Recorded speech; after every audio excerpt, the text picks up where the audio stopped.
Hi hello പുതിയൊരു സ്റ്റോറിയിലേക്ക് എല്ലാവർക്കും സ്വാഗതം. അങ്ങനെ സ്റ്റാലിൻ ജോസഫ് ഒരു തീരുമാനമെടുക്കാണ്. തൻ്റെ മകളെ സ്വീകരിക്കാനായിട്ട് ബാലചന്ദ്രൻ കൊടുത്ത അഡ്രസ്സിലേക്ക് ബന്ധപ്പെട്ട് ബാലചന്ദ്രനോട് സമ്മതം അറിയിക്കുന്നുണ്ട്. ഇനി അവൾ അനാഥയല്ല, അവൾക്ക് ഈ പപ്പയുണ്ടെന്ന് അയാൾ സ്വയം പറയുന്നുണ്ട്. അങ്ങനെ ബാലചന്ദ്രൻ പറഞ്ഞ പ്രകാരം സ്റ്റാലിൻ ജോസഫ് വീട്ടിലേക്ക് വരികയാണ് അലീനെ കൊണ്ടുപോവാൻ. അലീന താൻ എവിടേക്കാണ് പോകുന്നതെന്നോ എന്താണെന്ന കാര്യമോ അവൾക്ക് ഇപ്പോഴും അറിയില്ല. അങ്ങനെ സ്റ്റാലിൻ സമ്മതിന് ശേഷം അലീനയോട് സംസാരിക്കാനായിട്ട് ബാലചന്ദ്രൻ അവളോട് റൂമിലേക്ക് വരാൻ പറയാണ്. അലീന, നിനക്ക് നല്ലൊരു ഷെൽട്ടർ റെഡി ആയിട്ടുണ്ടെന്ന് ഞാൻ പറഞ്ഞല്ലോ. അവിടെ നിനക്ക് അത്രയും സേഫായിരിക്കും. അവർക്ക് ജോലിക്കാരിയെ വേണമെന്ന് സമ്മതിച്ചോ അച്ഛാ? അതെ, അവർ സമ്മതിച്ചു. പക്ഷേ നീ പോകുന്നത് ഒരു ജോലിക്കാരിയായിട്ടല്ല, പിന്നെ ഒരു മകളായിട്ടാണ്. അച്ഛൻ എന്തൊക്കെയായി പറയുന്നത്? അതെ, നിന്റെ അച്ഛൻ്റെ അടുത്തേക്കാ നീ പോകുന്നത്. സ്റ്റാലിൻ ജോസഫ് വൈജയന്തിയുടെ കാമുകൻ ഒരു പട്ടാളക്കാരനാണെന്ന് നിനക്കറിയാമല്ലോ. അയാളുടെ അടുത്തേക്ക് അയാളെ ഞാൻ കണ്ടു. ഒരു മകൾ ജീവിച്ചിരിപ്പുണ്ടെന്ന് പറയുകയും ചെയ്തു. അയാൾ മകളെ ഏറ്റെടുക്കാൻ തയ്യാറാണ്. എനിക്കത്ര വിശ്വാസമൊന്നും ഉണ്ടായിരുന്നില്ല. പക്ഷേ 22 വർഷങ്ങൾ കഴിഞ്ഞ് മകൾ ഇപ്പോഴും അനാഥയായി ജീവിക്കുന്നതെന്നറിഞ്ഞപ്പോൾ ഏതൊരച്ഛൻ്റെയും ഹൃദയം പൊട്ടുമല്ലോ. അങ്ങനെ അയാൾ സമ്മതിച്ചിട്ടുണ്ട്. ദേ, നാളെ നീ പോകുന്നത് നിൻ്റെ അച്ഛൻ്റെ കൂടെയാണ്. നീ ഇവിടെ വിട്ട് എല്ലാവരെയും വിട്ടു പോകുമ്പോൾ നിനക്ക് ഉള്ളിൽ സങ്കടമുണ്ടാവും. പക്ഷേ നിന്നെ ഈ അച്ഛൻ കഴിയൊഴിയാണെന്ന് നീ കരുതരുത്. നിനക്ക് എന്ത് സങ്കടം ഉണ്ടെങ്കിലും നിനക്ക് എൻ്റെ അടുത്തേക്ക് വരാം. അങ്ങനെ സ്റ്റാലിൻ ജോസഫ് വന്ന് മകളെ കൊണ്ടുപോവാണ്. വളരെ സങ്കടത്തോടു കൂടെ എല്ലാവരോടും യാത്ര പറഞ്ഞാണ് അലീന പോകുന്നത്. പോവാൻ നേരം വൈജയും ചെന്ന് അവിടെ വന്ന് എല്ലാവരെയും കാണുന്നുണ്ട്. മുത്തശ്ശിക്ക് സത്യങ്ങളൊക്കെ അറിയാലോ. അലീനയെ കെട്ടിപ്പിടിച്ച് മുത്തശ്ശിയും അലീനയും കരയാണ്. പോവാൻ നേരം വൈജയോട് യാത്ര പറയുമ്പോൾ എവിടെ പോയാലും നീ ഗുണം പിടിക്കില്ലടി, നീ നശിച്ചു പോവത്തേയുള്ളൂന്ന് വൈജയുടെ പ്രാക്കിന് മുമ്പിൽ അലീന പിടിച്ചു നിന്നത് ആഗ്രയിലുള്ള കാര്യം പറഞ്ഞോണ്ടാ. അവിടുത്തെ കൂടപ്പിറപ്പുകൾ എൻ്റെ കൂടപ്പിറപ്പുകായിരുന്നു. ബാലചന്ദ്രൻ സാർ എൻ്റെ അച്ഛനായിരുന്നു, മാഡം എൻ്റെ അമ്മയായിരുന്നു എന്നെല്ലാം പറയുന്നുണ്ട്. എന്നാൽ 22 വർഷങ്ങൾക്ക് മുമ്പ് ആഗ്ര ജീവിതത്തെക്കുറിച്ച് പറഞ്ഞതും വൈജയന്തിയുടെ 10 മടങ്ങാണ് ഇവളെങ്ങനെ ഈ വിവരം അറിഞ്ഞു എന്നായിരുന്നു കേട്ടോ ആ സമയം വൈജയുടെ മനസ്സിലുണ്ടായിരുന്നത്. എവിടെങ്കിലും പോട്ടെ, അവൾ എന്തൊക്കെയോ ആരിൽ നിന്നൊക്കെയോ മനസ്സിലാക്കിയതാ. ഒന്നല്ലെങ്കിൽ അമ്മ പറഞ്ഞു കാണും അവളടുത്ത് എൻ്റെ രഹസ്യങ്ങൾ, അല്ലെങ്കിൽ അവൾക്ക് എങ്ങനെ അറിയാനാ എന്നെല്ലാം വൈജ ചിന്തിക്കുന്നുണ്ട്. അങ്ങനെ കുറേ ദിവസങ്ങൾക്ക് ശേഷം മനുവിനാണെങ്കിൽ വലിയ സങ്കടാട്ടോ അലീന പോകുന്നോർത്ത്. ഇനി കാണാൻ കഴിയുമോ, അവളെൻ്റെ കൈവിട്ടു പോകുമോ എന്നൊക്കെ ഓർത്ത് അവന് ചങ്ക് പെടയുന്നുണ്ട്. അലീന അവിടെ നിന്ന് പോയതിൽ ഏറ്റവും കൂടുതൽ സന്തോഷിക്കുന്നത് കമലയോ വൈജിയുമാണ്. അവളെ കൊണ്ടുള്ള ശല്യം തീർന്നുവല്ലോ എന്നാണ് കേട്ടോ അവർ തമ്മിൽ പറയുന്നത്. അങ്ങനെ പോവാൻ നേരം മനുവേട്ടനോട് യാത്ര പറയാണ്. ഞാൻ ഒരു അനാഥയാണെന്നറിഞ്ഞ് എന്നെ സ്നേഹിച്ച് ഇവിടെ കൊണ്ടുവന്നു. ഞാൻ ആരാണെന്ന് അറിയുന്നതിന് മുമ്പേ എന്നെ ഒരുപാട് സ്നേഹിച്ച ആളാ മനുവേട്ടൻ. എവിടെ പോയാലും എൻ്റെ ഉള്ളിലുണ്ടാവും. എവിടെ പോയാലും നിൻ്റെ ഉള്ളിലുണ്ടായാൽ പോരാ, എന്നെ വിളിക്കണം. എന്തു പ്രശ്നമുണ്ടെങ്കിലും എന്നെ നീ അറിയിക്കണം. അതെന്തായാലും ഉണ്ടാവും മനുവേട്ട, ഞാൻ പോട്ടെ എന്ന് പറയുന്നുണ്ട്. ചങ്ക് പെടയുന്ന വേദനയോടെയാണ് മനുവും അലീനയും അന്നേരം പിരിയുന്നത്. അങ്ങനെ മനുവിനാണെങ്കിലും ഭ്രാന്തെടുക്കുന്ന പോലെ തോന്നാട്ടോ. അലീനയെ എടുക്കൊന്നും വിളിച്ചാൽ കിട്ടുന്നില്ല. അങ്ങനെ സ്റ്റാലിൻ്റെ പട്ടാളച്ചിട്ടയ്ക്കനുസരിച്ച് അലീന അവിടെ ആകെപ്പാടെ വിഷമിച്ച് നിൽക്കുകയാണ്. എന്നാൽ അവളുടെ മുമ്പിൽ സ്റ്റാലിനും അവൻ്റെ അപ്പച്ചനും ഒക്കെ മുട്ടുമടക്കുന്നുണ്ട് കേട്ടോ. സ്റ്റാലിൻ ഇങ്ങനെയൊന്നും ആയിരുന്നില്ല, ഭയങ്കര പട്ടാളച്ചിട്ടയായിരുന്നു. എന്നാൽ അലീന വന്നതോടുകൂടെ അയാളൊന്ന് സോഫ്റ്റായി. ഇടയ്ക്ക് രോഹിത്തിനെയും കൂട്ടി ബാലചന്ദ്രൻ അങ്ങോട്ട് വരുമ്പോൾ ഒട്ടും ഇഷ്ടപ്പെടുന്നില്ല സ്റ്റാലിൻ ജോസഫിനെ. അയാൾ എന്തിനാ അയാളുടെ മകനെ കൂട്ടി ഇങ്ങോട്ട് വന്നത്? എന്താ പപ്പ ഇത്? ഇത്രയും കാലം ഞാൻ ആ വീട്ടിലായിരുന്നില്ലേ താമസിച്ചത്? അതെൻ്റെ അനിയനാണെന്ന് ഓർക്കണം. ഈ വന്നത് എൻ്റെ മകളെപ്പോലെ സ്നേഹിച്ച എൻ്റെ അച്ഛനാണ്. നിങ്ങൾ രണ്ടുപേരും എനിക്ക് വലിയ വ്യത്യാസമൊന്നുമില്ല. എൻ്റെ കൂടപ്പിറപ്പിനെ കാണാൻ എനിക്ക് അവകാശമില്ലേ? വന്നിട്ട് എത്രയും പെട്ടെന്ന് തിരിച്ചയക്കാൻ നോക്കാമെന്ന് പറഞ്ഞ് സ്റ്റാലിൻ അങ്ങ് ആ തോട്ടത്തിലേക്ക് പോവാണ്. അങ്ങനെ രോഹിത്തിനെ കൈപ്പിടിച്ച് അലീന പോകുമ്പോൾ ബാലചന്ദ്രൻ പറയുന്നുണ്ട്, മോളെ അവനെല്ലാം അറിഞ്ഞു കഴിഞ്ഞു എന്നൊരു സൂചന കൊടുക്കുന്നുണ്ട്. അലീന ചേച്ചിയുടെ കൂടെ 2 ദിവസം നിന്നിട്ടാട്ടോ രോഹിത് തിരിച്ച് കടപ്പാട്ടൂരിലേക്ക് വരുന്നത്. ഈ സമയത്തെല്ലാം ആകെ ദേഷ്യം പിടിക്കുന്നു. കൂടെ കൂടെ ഇങ്ങനെ പാലയിൽ നിന്ന് ആളുകൾ ഓരോരുത്തരായി കാണാൻ വരുന്നത് സ്റ്റാലിനെ ദേഷ്യം പിടിപ്പിക്കുകയാണ്. ഈ സമയത്തെല്ലാം അലീനയുടെ ഫോണിലേക്ക് മനു വിളിക്കുമ്പോഴെല്ലാം സ്റ്റാലിൻ ശ്രദ്ധിക്കുന്നുണ്ട്. അങ്ങനെ അലീന കിച്ചണിലാണ് സമയത്ത് ഒരിക്കൽ മനു വിളിക്കാട്ടോ. മനുവിൻ്റെ കോള് കണ്ടതും മനു എന്ന് എഴുതി സേവ് ചെയ്തിട്ടുണ്ടാവും. മനുവേട്ടനെന്ന്. ആരാണ് ഈ മനുവേട്ടൻ? ഇടയ്ക്കെല്ലാം വിളിക്കുന്നുണ്ടല്ലോ ഇവൾക്ക്. ഇനി വൈജയുടെ ബന്ധു ആരെങ്കിലും ആയിരിക്കാം എന്നെല്ലാം ഊഹിക്കുന്നുണ്ട്. അങ്ങനെ സ്റ്റാലിൻ ആ ഫോണെടുത്ത് അലീനയ്ക്ക് കൊണ്ടുകൊടുക്കുക. ആരെ ഈ മനുവേട്ടൻ? കുറേ സമയമായല്ലോ വിളിക്കുന്നു. ആ അതെ, അവിടുത്തെ പാലയിലുള്ളതാ. എൻ്റെ അമ്മയുടെ ആങ്ങളുടെ മകൻ ഗംഗേട്ടൻ്റെ അനിയൻ ശിവേട്ടൻ്റെ മകനാണോ? ഓ, അപ്പോൾ നിൻ്റെ മുറച്ചെറുക്കനായി വിട്ട് വരും. അതേന്ന് നാണത്തോടെ പറയാം. അല്ല, ഇവനെന്തിനാ കൂടെ കൂടെ നിന്നെ വിളിക്കുന്നത്? അതെന്താ ചോദ്യാ പാപ്പ? എന്നെ ഓർഫനേജിൽ കൊണ്ടുവന്നതും ഞാൻ ആരാണെന്ന് പോലും അറിയാതെയാണ് മുത്തശ്ശൻ്റെ കൂടെ അവിടേക്ക് വന്നത്. എന്നിട്ട് എന്നെ ഓർഫനേജിൽ കൊണ്ടുവരുന്നിട്ടും ഞാനൊരു അനാഥ പെണ്ണാണ്, ഒരു വേലക്കാരിയാണ്. എന്നിട്ട് പോലും എന്നെ അത്രയും കെയർ ചെയ്തിട്ടും എന്നെ സ്നേഹിച്ചൊക്കെ ചെയ്ത ഒരു വ്യക്തിയാണ്.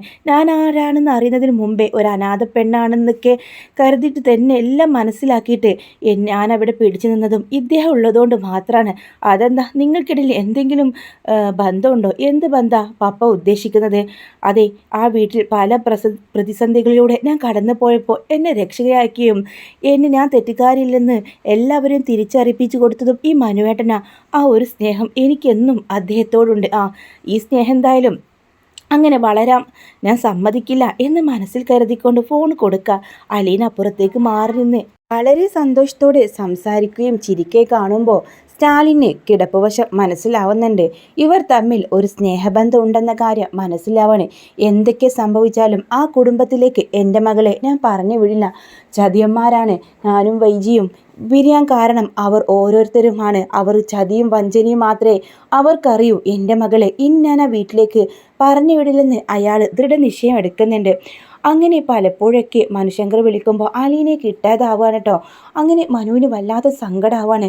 അലീനയുടെ അച്ഛൻ്റെ വീട് കുളത്തുപോയാണെന്ന് ബാലചന്ദ്രനെങ്കിൽ പറഞ്ഞതായിട്ട് അറിയാം. കറക്റ്റ് ലൊക്കേഷൻ കിട്ടണം. എന്തായാലും അലീനയോട് പറയാതെ ഒരു സർപ്രൈസ് വിസിറ്റ് ആയാലോ? അവിടെ ചെന്നിട്ട് അവൾ അവിടെ ഇല്ലെങ്കിലോ? അവളെ എവിടെ പോവാനാ? എന്തായാലും അവളെ ഒന്ന് കാണണം. മനു ഫോൺ എടുത്ത് ബാലചന്ദ്രൻ്റെ നമ്പർ ഡയൽ ചെയ്യുന്നുണ്ട്. അങ്കിൾ ഉറങ്ങിയായിരുന്നോ? ഇല്ല. എന്താ ഈ നേരത്തെ? എനിക്ക് അലീനെ ഒന്ന് കാണണം.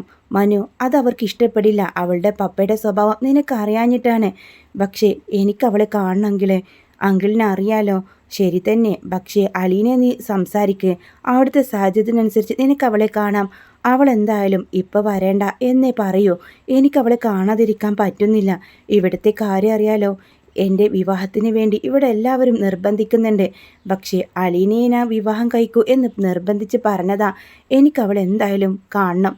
എന്തായാലും കുളത്തുപോയിലെ സ്റ്റാലിൻ ജോസഫിൻ്റെ തോട്ടത്തിലേക്കുള്ള വഴി ഞാൻ പറഞ്ഞു തരാം. അതല്ലേ ഉള്ളൂ. അലീനയോട് ചോദിച്ചാൽ ലൊക്കേഷൻ അയച്ചു തരുമായിരിക്കും. പക്ഷേ ഞാൻ വരുന്ന കാര്യം അവൾ അറിയണ്ട എന്ന് കരുതിക്കൊണ്ട 2-3 ദിവസമായിട്ട് അവൾ കോൾ എടുക്കുന്നേയില്ല. എന്താണ് സംഭവമെന്ന് എനിക്കറിയില്ലെങ്കിലേ. എന്തായാലും മനു, നീ ഒന്ന് നേരിട്ട് ചെന്ന് നോക്ക്. പക്ഷേ അവിടെ എന്തെങ്കിലും പ്രശ്നം ഉണ്ടാക്കാനോ ഒരു പ്രശ്നത്തിനോ നീ നിൽക്കരുത്. അവിടുത്തെ അന്തരീക്ഷം അത്ര നല്ലതെന്ന് തോന്നിയാൽ നീ തിരിച്ചു വരണം. ശരിയെങ്കിലേ, അങ്കിളിന് എന്നെ അറിയാലോ. അവിടുത്തെ കാര്യങ്ങളൊക്കെ നോക്കിയിട്ട് അവൾ അലീനയുടെ ഒരു ബ്രദർ എന്ന നിലയിൽ ഞാൻ അങ്ങോട്ട് പോവൂ. മറ്റൊരു പ്രശ്നമൊന്നും ഞാനവിടെ ഉണ്ടാക്കില്ല. അങ്ങനെ മനു അങ്കിളിൻ്റെ അടുത്ത് അവിടേക്കുള്ള വഴിയെല്ലാം ചോദിച്ചറിഞ്ഞ് പിറ്റേന്ന് തന്നെ പോവാൻ തയ്യാറാവണേ. രാവിലെ തന്നെ മനു പോകുന്ന കണ്ട് കമല ചോദിക്കും, എവിടേക്കാ പോകുന്നത്? ഞാൻ അലീനയെ കാണാനാ. ആ ഒരുമ്പെട്ടവളെ കാണാം നീ പോകുന്നടാ. ആ വീട്ടുവേലക്കാരുടെ പുറകെ പോകാൻ നാണമില്ലേ? അവൾ അമ്മയ്ക്കല്ലേ അവൾ വീട്ടുവേലക്കാരി. എനിക്കവൾ വീട്ടുവേലക്കാരിയല്ല. ഞാൻ സ്നേഹിക്കുകയും ഇഷ്ടപ്പെടുകയും ചെയ്യുന്ന പെണ്ണാണ്. ഓ, വലിയ കാര്യമായിപ്പോയി. നീ ചെല്ലടാ. നീ ഒന്നും ഒരു കാലത്തും ഗുണം പിടിക്കില്ല എന്നെല്ലാം പ്രാകുന്നുണ്ട്. അങ്ങനെ നേരെ മനുശങ്കർ പോകുന്നത് കുളത്തുപുഴയിലേക്കാണ് കേട്ടോ. ഒരു 10 മണിയായ സമയത്ത് മനുവിൻ്റെ കാറ് കുളത്തുപുഴയിലേക്ക് വന്ന് ആദ്യമൊക്കെ അവിടെ നായ്ക്കളെല്ലാം കണ്ട് മനു ആകെ പേടിക്കാണ് കേട്ടോ. എന്നാൽ മനു ആ ഒരു കാറിൻ്റെ ശബ്ദം കേട്ടതും അലീനയും ഓത്തിക്കുട്ടച്ചനും പുറത്തേക്ക് വരുന്നുണ്ട്. മനു കാറിൽ നിന്ന് ഇറങ്ങുന്നത് മനുവിൻ്റെ കാറാണെന്ന് മനസ്സിലാക്കിയ അലീനയ്ക്ക് വലിയ സന്തോഷമാണ്. വന്നത് മനുവേട്ടനാ എന്ന് പറഞ്ഞുകൊണ്ട് അവൾ ഓടി അടുത്തേക്ക് വരികയാണ്. ആ സമയത്തിന് ഒരു പിണക്കത്തോടെ കാറിൽ തന്നെ ഇരിക്കുകയാണ് മനുവേട്ടൻ. പിണക്കാന്ന് എനിക്കറിയാം. 2 ദിവസമായിട്ട് എന്നെ വിളിച്ചാൽ കിട്ടുന്നില്ല അല്ലേ? ഫോൺ ഫോണിന് ചെറിയൊരു കംപ്ലൈൻറ്റ്. വലിയ തോട്ടം മുതലാളിയുടെ മകളല്ലേ, എന്നിട്ട് കംപ്ലൈൻറ്റ് ശരിയാക്കാൻ പറ്റിയില്ലേ? ശരിയാക്കാൻ കൊടുത്തിട്ടുണ്ടെന്ന് അവൾ പറയാണ്. അപ്പോൾ ആ പരിഭവമെല്ലാം മറന്ന് മനു പുറത്തേക്ക് ഇറങ്ങുന്നുണ്ട് കേട്ടോ. അങ്ങനെ മനുവിനെ കണ്ട ഒതുകൊടിച്ചൻ അലീനോട് ചോദിക്കുന്നുണ്ട്, ആരാ മോളെ അത്? അത് മനുവേട്ടനാ, അങ്ങ് പാലയിൽ നിന്ന് വരുവാണ്. ഇത് കേട്ടതും പാലെന്ന് കേട്ടതും ഓതുകുട്ടിച്ചന് അത്ര ഇഷ്ടപ്പെടുന്നില്ല കേട്ടോ. അയാൾ മുഖം കുറിപ്പിച്ചുകൊണ്ട് അകത്തേക്ക് പോവാ. എന്താ മൂപ്പർക്ക് ഞാൻ വന്നത് ഇഷ്ടപ്പെട്ടില്ലെന്ന് തോന്നുന്നു. അതൊക്കെ ഒരു പാവമാണ്. മനുവേട്ടൻ അതിന് കാര്യമാക്കണ്ട, വാ കയറി വാ. അപ്പോൾ ഇതാണ് ആലിനിയുടെ കൊട്ടാരം അല്ലേ? അതെ, എനിക്ക് ഈ കൊട്ടാരത്തിൽ താമസിക്കണമെന്നില്ല. എന്നെ അംഗീകരിക്കുന്ന ഒരച്ഛനും അമ്മയും മാത്രം മതി. അതുമാത്രമാണ് ഞാൻ ആഗ്രഹിക്കുന്നത്. ഞാൻ ഏറ്റവും കൂടുതൽ അംഗീകരിക്കണമെന്ന് ആഗ്രഹിക്കുന്ന ഒരാൾ പോലും എന്നെ അംഗീകരിച്ചില്ലല്ലോ. അത് വൈജയെക്കുറിച്ചാണ് അലീന പറയുന്നതെന്ന് അവനക്ക് നന്നായിട്ട് മനസ്സിലാവുന്നുണ്ട്. അങ്ങനെ അലീന മനുവിനെയും കൂട്ടി അകത്തേക്ക് പോവാ. ഈ സമയം ഒതുകൊടിച്ചൻ സ്റ്റാലിനെ വിളിക്കുന്നുണ്ട്. എടാ മോനെ, അവളെ കാണാനേ അവളുടെ മനുവേട്ടൻ വന്നിട്ടുണ്ട്. ആര്? പാലയിൽ നിന്ന് വൈജയുടെ ആങ്ങളുടെ മകനോ? അതെ, നീ ഇതെവിടെയാ? എന്തായാലും നീ സൂക്ഷിച്ചില്ലെങ്കിൽ പെണ്ണിനെയും കൊണ്ട് അവൻ പോകും കേട്ടോ. അലീന അങ്ങനെയൊന്നും ചെയ്യില്ല. ഈ പപ്പയ്ക്ക് ഇഷ്ടമുള്ളതേ അവൾ ചെയ്യൂ. എനിക്ക് പറയാനുള്ളത് പറഞ്ഞു, അത്രയേ ഉള്ളൂ. അങ്ങനെ പറഞ്ഞുകൊണ്ട് ഒതുക്കുടിച്ചൻ ഫോൺ കട്ട് ചെയ്യുന്നുണ്ട്. അങ്ങനെ മനുവിന് കാപ്പിയെല്ലാം കൊടുക്കുക. മനു അവിടെ എല്ലാം കണ്ടിട്ട് ഇത് ഗംഭീരാണല്ലോ, ഇത് കൊള്ളാലോ. എന്തായാലും തൻ്റെ പപ്പ സാധാരണക്കാരനല്ല, ഇത്രയും വലിയ സാമ്രാജ്യം പടുത്തുയർത്തിയല്ലോ എന്നെല്ലാം പറഞ്ഞ് അഭിനന്ദിക്കുന്നുണ്ട്. അപ്പോഴേക്കും സ്റ്റാലിൻ്റെ ജീപ്പ് ഗേറ്റ് കടന്ന് വരാട്ടോ. അപ്പോൾ മനു ഇങ്ങനെ പോകാനായിട്ട് പുറത്തേക്ക് ഇറങ്ങുന്ന സമയത്താണ് സ്റ്റാലിൻ വരുന്നത്. അങ്ങനെ സ്റ്റാലിനാണെങ്കിലും മനുവും കൂടെ നേർക്ക് നോക്കുകയാണ്. ആ സമയം അലീനോട് ചോദിക്കുന്നുണ്ട്, ആരാ? ഒന്നും അറിയാത്ത പോലെ സ്റ്റാലിൻ ചോദ്യം കേട്ട് അലീന പറയും, ഇത് മനുവേട്ടനാ, അങ്ങ് പാലയിൽ നിന്ന്. ഓ, മനസ്സിലായി. എന്തായാലും പോവാൻ ഇറങ്ങിയതല്ലേ, സമയം വൈകിക്കേണ്ട, പൊയ്ക്കോളൂ എന്ന് പറയുന്നുണ്ട്. എന്തൊരു മനുഷ്യനാ എന്ന് അന്നേരത്ത് മനു ചിന്തിക്കാൻ കേട്ടോ. അങ്ങനെ അലീനയോട് യാത്ര പറഞ്ഞ് മനു പോകുമ്പോൾ മനസ്സിൽ വല്ലാത്തൊരു ശൂന്യത അനുഭവപ്പെടുക. എനിക്കവൾ എന്നേക്കുമായിട്ട് നഷ്ടപ്പെടുമോ എന്നവൻ്റെ ഉള്ളിലൊരു ചിന്ത വരാട്ടോ. ഇനി അധികം വെച്ച് താമസിപ്പിച്ചൂടാ, അവളെ എനിക്ക് സ്വന്തമാക്കണം എന്ന് അയാൾ മനസ്സുകൊണ്ട് ദൃഢനിശ്ചയം എടുക്കുന്നുണ്ട്. അതിനുശേഷം കൊല്ലപ്പള്ളിയിലാണെങ്കിലോ മനു അലീനയെ കാണാൻ പോയി എന്ന വിവരം അറിഞ്ഞ ശിവൻ്റെ അടുത്ത് കമൽ എങ്ങനെ ദേഷ്യപ്പെടുന്നുണ്ട്. നിങ്ങളെ മകനെ പിടിച്ച് കെട്ടിക്കാനായി അവളുടെ പുറകെ പോവാൻ എന്തായാലും ഞാൻ സമ്മതിക്കില്ല. ആ വേലക്കാരിയെ അവൻ ഈ വീട്ടിലേക്ക് കൊണ്ടുവരാൻ പറ്റില്ല. എന്താ വൈജയ നീ ഈ പറയുന്നത്? നിനക്ക് എന്താ? നിന്റെ മകൻ ആരെ കൂടെ ജീവിക്കണമെന്ന് അവനല്ലേ തീരുമാനിക്കേണ്ടത് കമലെ? നീ എന്തൊക്കെയായി പറയുന്നത്? അവനെ ആരെ കൂടെ ജീവിക്കണമെന്ന് ഈ കമല തീരുമാനിക്കും. അവൾ എൻ്റെ കൂടെയല്ലേ ഇവിടെ നിൽക്കേണ്ടത് എന്ന് പറഞ്ഞ് കമലിൽ തന്നെ കൊടുക്കുന്നില്ല കേട്ടോ. ആ സമയം ഈ ഒരു പ്രശ്നങ്ങളൊക്കെ അറിഞ്ഞ ബാലചന്ദ്രൻ മനുവിനോട് ചോദിക്കുന്നത്, അല്ല മനു, നിന്റെ തീരുമാനം എന്താ? നീ അലീനയെ തന്നെ വിവാഹം കഴിക്കാനാണോ നിന്റെ തീരുമാനം? അതേ അങ്കിളെ, അവളല്ലാതെ മറ്റൊരു പെണ്ണ് ഞാൻ താലി കെട്ടില്ല. അതെൻ്റെ വാശിയാണ്. അതിന് അവളുടെ പപ്പ സമ്മതിക്കുമെന്നോ നിനക്ക് തോന്നുന്നുണ്ടോ? ഈ കുടുംബത്തിൽ നിന്ന് ആരെയും അയാൾ സ്വീകരിക്കില്ല. ഇല്ലെങ്കിലും ഉണ്ടെങ്കിലും എനിക്ക് അവളെ ഇഷ്ടമാണ്. അവൾക്ക് എന്നെ ഇഷ്ടമാണെങ്കിൽ ഞാൻ വിവാഹം കഴിക്കും. അത് എത്ര കാലം കാത്തിരിക്കേണ്ടി വന്നാലും അങ്കിളെ, ഞാൻ സ്റ്റാലിൻ ജോസഫുമായിട്ട് ഒന്ന് സംസാരിക്കാം. അവൾക്കും വിവാഹപ്രായമായല്ലോ. ഏതെങ്കിലും ഒരുത്തനെ കൊണ്ട് കെട്ടിപ്പിച്ചാലല്ലേ നടക്കൂ. അങ്ങനെ ബാലചന്ദ്ര 2 ദിവസം കഴിയുമ്പോൾ കുളത്തുപുഴയിലേക്ക് പോകുന്നുണ്ട്. സ്റ്റാലിന് ബാലചന്ദ്രനെ കണ്ടപ്പോൾ വലിയൊരു താല്പര്യം ഇല്ലെങ്കിലും കൂടെ അയാൾ തൻ്റെ മകളെ കാണാൻ വരുന്നതിൽ അയാൾക്കൊരു അനീഷ്ടമൊക്കെ ഉണ്ട്. അച്ഛനെ കണ്ട അലീന ഓടിച്ചെല്ലുന്നതും ഒരച്ഛനും മകളുള്ള സ്നേഹപ്പിള്ളനെ കാണുമ്പോൾ സ്റ്റാലിൻ്റെ ഉള്ളിൽ ഒരു കുശുമ്പ് നിറയുന്നുണ്ട് കേട്ടോ. എന്താ പപ്പ അച്ഛനെ കണ്ടിട്ട് ഇങ്ങനെ നിൽക്കുന്നത്? ഈ അച്ഛൻ കാരണല്ലേ ഞാൻ പപ്പയുടെ അരികിലേക്ക് എത്തിയത്. ഈ അച്ഛൻ്റെ നല്ല മനസ്സുകൊണ്ടാ ഞാനിപ്പോൾ ഇവിടെ നിൽക്കുന്നത്. അല്ലെങ്കിൽ ഞാൻ ഉണ്ടാവില്ലായിരുന്നു. ഏതെങ്കിലും വീട്ടുജോലിക്കാരായി എവിടെയെങ്കിലും ഒതുങ്ങിക്കൂടിയേനെ. മിസ്റ്റർ ബാലചന്ദ്രൻ കയറിയിരിക്കുമെന്ന് പറഞ്ഞ് ഇങ്ങനെ സ്വാഗതമൊക്കെ ചെയ്യുന്നുണ്ട്. ഞാൻ പ്രധാനപ്പെട്ട ഒരു കാര്യം പറയാനാ വന്നത്. അലീനയ്ക്ക് വിവാഹപ്രായമായല്ലോ. അവൾ എന്തായാലും കെട്ടിച്ചു വിടണം. അതെ, അവൾ എന്തായാലും കെട്ടിച്ചു വിടണം. മനുവായിട്ട് അവൾ ചെറിയൊരു അടുപ്പുണ്ട്. അവനക്ക് അവളെ കല്യാണം കഴിച്ചാൽ കൊള്ളാവുന്നുണ്ട്. മിസ്റ്റർ ബാലചന്ദ്രൻ, എൻ്റെ മകളെ ആരെക്കൊണ്ട് കെട്ടിക്കണമെന്ന് ഞാനാണ് ഉറപ്പിക്കുന്നത്, അല്ലാതെ നിങ്ങളല്ല. ഞാൻ തീരുമാനിച്ചോളാം അവളെ ആരെക്കൊണ്ട് വിവാഹം കഴിപ്പിക്കണമെന്ന്. പിന്നീട് ഒരു കാര്യം, അവിടെ കൊല്ലപ്പള്ളിക്കാരുടെ കാര്യം പറഞ്ഞുകൊണ്ട് ഇങ്ങോട്ട് വരരുത്. അവിടുത്തെ ഒരുത്തനെയും ഞാൻ വിശ്വസിക്കില്ല. എല്ലാവരും ചതിയന്മാരാ. അതുകൊണ്ട് ആ കുടുംബത്തിലേക്ക് എൻ്റെ മകളെ ഞാൻ പറഞ്ഞേക്കുമെന്ന് നിങ്ങൾ പ്രതീക്ഷിക്കേണ്ട. പിന്നെ ഇവൾക്ക് അവനോട് വല്ല ഇഷ്ടമുണ്ടെങ്കിൽ അതങ്ങ് മണ്ണിട്ട് മൂടുന്നത് നല്ലത്. ആ ഇഷ്ടം നടക്കാനും പോകുന്നില്ല എന്ന് തീർത്ത് പറയാണ് നിരാശയോടെയാട്ടോ ബാലചന്ദ്രൻ പോകുന്നത്. എന്നാൽ സ്റ്റാലിൻ്റെ തീരുമാനം മനുവുമായിട്ട് ബാലചന്ദ്രൻ അറിയിക്കുന്നില്ല. മോനെ, നീ അവളെ മറന്നേക്ക്. നിന്റെ അച്ഛനും അമ്മയും കണ്ടുപിടിക്കുന്ന പെൺകുട്ടിയെ നീ വിവാഹം കഴിക്ക് എന്ന് പറയുന്നുണ്ട്. അലീന ഈ സമയം തന്നെ അലീന പപ്പയോട് തർക്കിക്കുന്നുണ്ട്. നിങ്ങൾ രണ്ടുപേരും ഇങ്ങനെ എനിക്ക് വേണ്ടി വിവാഹം ആലോചിക്കേണ്ട. നിങ്ങൾ രണ്ടുപേരും പറഞ്ഞ ആളെ വിവാഹം കഴിക്കാൻ എനിക്ക് താല്പര്യമില്ല. എനിക്ക് വിവാഹമേ കഴിക്കേണ്ട. ഇങ്ങനെ ഞാനങ്ങ് ജീവിച്ചോളാം. അല്ലെങ്കിൽ എന്തിനാ വിവാഹം കഴിക്കേണ്ടത് എന്നൊക്കെ ചോദിച്ച് അലീന സങ്കടത്തോടെ പറയുന്നുണ്ട്. അലീനയുടെ ഉള്ളിലും മനുശങ്കരാട്ടോ മനുവിനെ വിവാഹം കഴിക്കണമെന്നാണ് അവളും തന്നെ ആഗ്രഹിക്കുന്നത്. അങ്ങനെ ഈ ഒരു സ്റ്റാലിൻ്റെ തീരുമാനം മനു അറിയുന്നുണ്ട്. അയാൾക്ക് പിന്നെ അവിടെ പിടിച്ചു നിൽക്കാൻ പറ്റുന്നില്ല. വലിയ സങ്കടമാണ്. അലീന തനിക്ക് നഷ്ടപ്പെടുമോ? അവളുടെ പപ്പയുമായിട്ട് തനിക്ക് സംസാരിക്കണം. അയാളുടെ തീരുമാനം തനിക്ക് അറിഞ്ഞേ മതിയാവൂ. എങ്ങനെ ചിന്തിച്ച് മനു വീണ്ടും അലീനെ കാണാനായിട്ട് കുളത്തപ്പുഴയിലേക്ക് പോവാണ്. നായ്ക്കൾ കുരക്കുന്നത് കേട്ടാണ് ഓതിക്കുട്ടിച്ചേൻ സിറ്റ് ഔട്ടിലേക്ക് വന്നത്. ഒരു കാറ് മുറ്റത്തേക്ക് വന്നു നിൽക്കുന്നതും നായ്ക്കളെ പേടിച്ചെന്നവണ്ണം എൻജിൻ ഓഫാക്കിയിട്ടില്ല. ആൻ്റെപ്പം പുറത്തേക്ക് വന്നു. ചില ശബ്ദങ്ങൾ ആംഗ്യവിശേഷങ്ങളും കൊണ്ട് നായ്ക്കളെ അടക്കി നിർത്തി. കാറിൽ വന്ന് ഇറങ്ങിയ ആളെ കണ്ടപ്പോൾ ഓതിക്കുട്ടിച്ചേന് മനസ്സിലായി അലീനയുടെ ഇഷ്ടക്കാരൻ. ചെറിയൊരു റാസ്കാക്ക് ചുമലിട്ട് അലസമായിട്ട് അവൻ സിറ്റ് ഔട്ടിലേക്ക് ചെന്നു. ഓതിക്കുട്ടിച്ചേനെ നോക്കി അവൻ പുഞ്ചിരിച്ചു. ഓതിക്കുട്ടിച്ചേൻ പക്ഷെ ചിരിയൊന്നും വന്നില്ല. എന്നെ മനസ്സിലായില്ലേ മനുശങ്കർ? മുമ്പ് ഞാനിവിടെ വന്നിട്ടുണ്ട്. ഓഹോ, അതൊക്കെ ഓർക്കുന്നുണ്ട്. അയാൾ ഒട്ടും താല്പര്യമില്ലാത്ത മട്ടിൽ പറഞ്ഞു. അലീന എവിടെ? അവൾ മുറിയിൽ കാണും. ഓതിക്കുട്ടിച്ചേൻ അവൻ്റെ മുമ്പിൽ നിന്ന് പോയി കളഞ്ഞു. മനുശങ്കർ ചെറിയൊരു സങ്കേതത്തോടെ ഇടനായിലേക്ക് കയറി. ഇരിപ്പ് മുറി, ഹാള്, അതിനപ്പുറം അലീന റൂമിൻ്റെ വാതിൽ ചാരിയിട്ടേ ഉള്ളൂ. അവൻ വിരൽ മുട്ടുകളഞ്ഞു. വാതിൽ മെല്ലെ തട്ടി ശബ്ദമുണ്ടാക്കി. ആരാ? വാതിൽ തുറന്നോളൂ. മനുശങ്കർ വാതിൽ തുറന്നു. അലീന അവിടെ ഉണ്ടായിരുന്നു. മനുശങ്കരനെ കണ്ടതും ഇരുട്ടത്ത് ഓർക്കാപ്പുറത്ത് സൂര്യൻ ഉദിച്ചതുപോലെ അവൾ അത്ഭുത സ്തബ്ധയായി. അവളുടെ അരികെ നിലത്ത് നീട്ടിപ്പാഞ്ഞു കിടന്ന ആ രണ്ടു നായ്ക്കൾ പെട്ടെന്ന് തന്നെ ഗർജിച്ചുകൊണ്ട് മനുശങ്കർ നേരെ കുതിച്ചു. അലീനെ കണ്ട ഹതാഹം അടുത്ത നിമിഷം ഇടിവെട്ടിയതുപോലെ ഒരു നെട്ടലായി മാറി. നായ്ക്കൾ മനുവിൻ്റെ അടുത്തതിക്ക് മുമ്പ് അലീന അവയെ ശസിച്ചു വിളിക്കുന്നത് കേട്ടു. നായ്ക്കൾ ആരോ പിടിച്ചു നിർത്തിയതുപോലെ നിന്നുപോയി. തിരിഞ്ഞു അലീനയെ നോക്കിയ ശേഷം അവ മനുശങ്കരൻ്റെ മുഖത്തേക്ക് കൈകളിലേക്കും കാലുകളിലേക്കും നോക്കി. ഇവിടെ വാ. എഴുന്നേറ്റിട്ട് അലീന നായ്ക്കളെ തിരിച്ചു വിളിച്ചു. നായ്ക്കൾ രണ്ടും അവളെ സമീപത്തെത്തി. മനു വാതിക്കൽ നിന്നു.